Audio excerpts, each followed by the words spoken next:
سارے ملک کا بگاڑ ان تین گروہوں کے بگڑنے پر موقوف ہے۔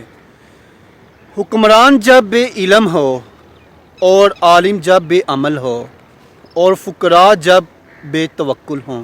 علم بہت ہیں لیکن انسانی عمر تھوڑی ہے، اس لیے تمام علوم کا سیکھنا انسان پر فرض نہیں، جبکہ اتنا علم سیکھنا ضروری ہے کہ ہمارا عمل درست ہو جائے۔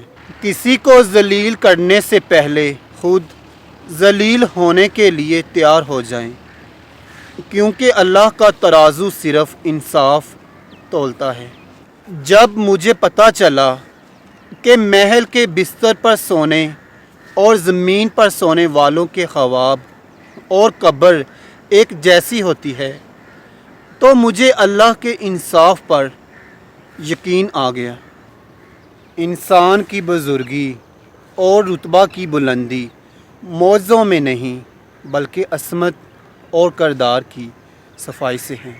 بعض اوقات آپ کو خاموش ہونا پڑتا ہے کیونکہ آپ کے الفاظ یہ واضح ہی نہیں کر پاتے کہ آپ کے اندر کیا چل رہا ہے۔ جس نے نبھانا ہوتا ہے وہ ہزار غلطیوں پر بھی آپ کو معاف کر دیتا ہے، اور جس نے نہیں نبھانی ہوتی وہ ایک غلطی کو بہانہ بنا کر آپ کو چھوڑ دیتا ہے۔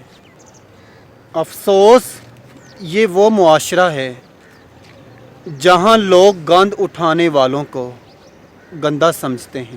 جس وقت آدمی کو احساس ہوتا ہے کہ اس کا باپ صحیح تھا، اس وقت اسے غلط قرار دینے والا ایک بیٹا آ چکا ہوتا ہے۔ پیسہ کبھی سکون نہیں دے سکتا، کیونکہ سکون صرف اللہ کی یاد میں ہے۔ اللہ سے جب کچھ مانگو تو اللہ ہی کو مانگو، کیونکہ جب اللہ تمہارا ہے تو سب کچھ تمہارا ہے۔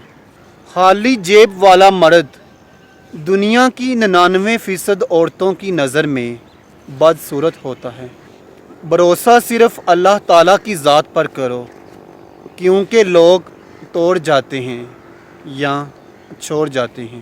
خدا کا خوف بے ادب بندوں کے لیے تعزیانہ ہے، تاکہ وہ اس کے سبب گناہوں سے بچے رہیں اور نیک اچھے راستے پر قائم رہیں۔ جس کی آنکھ میں عشق کا سرما لگا ہو، اس کی نظر میں عرش سے تحت تک کوئی حجاب باقی نہیں رہتا۔ دل کا سکون چاہتے ہو تو حسد سے دور رہو۔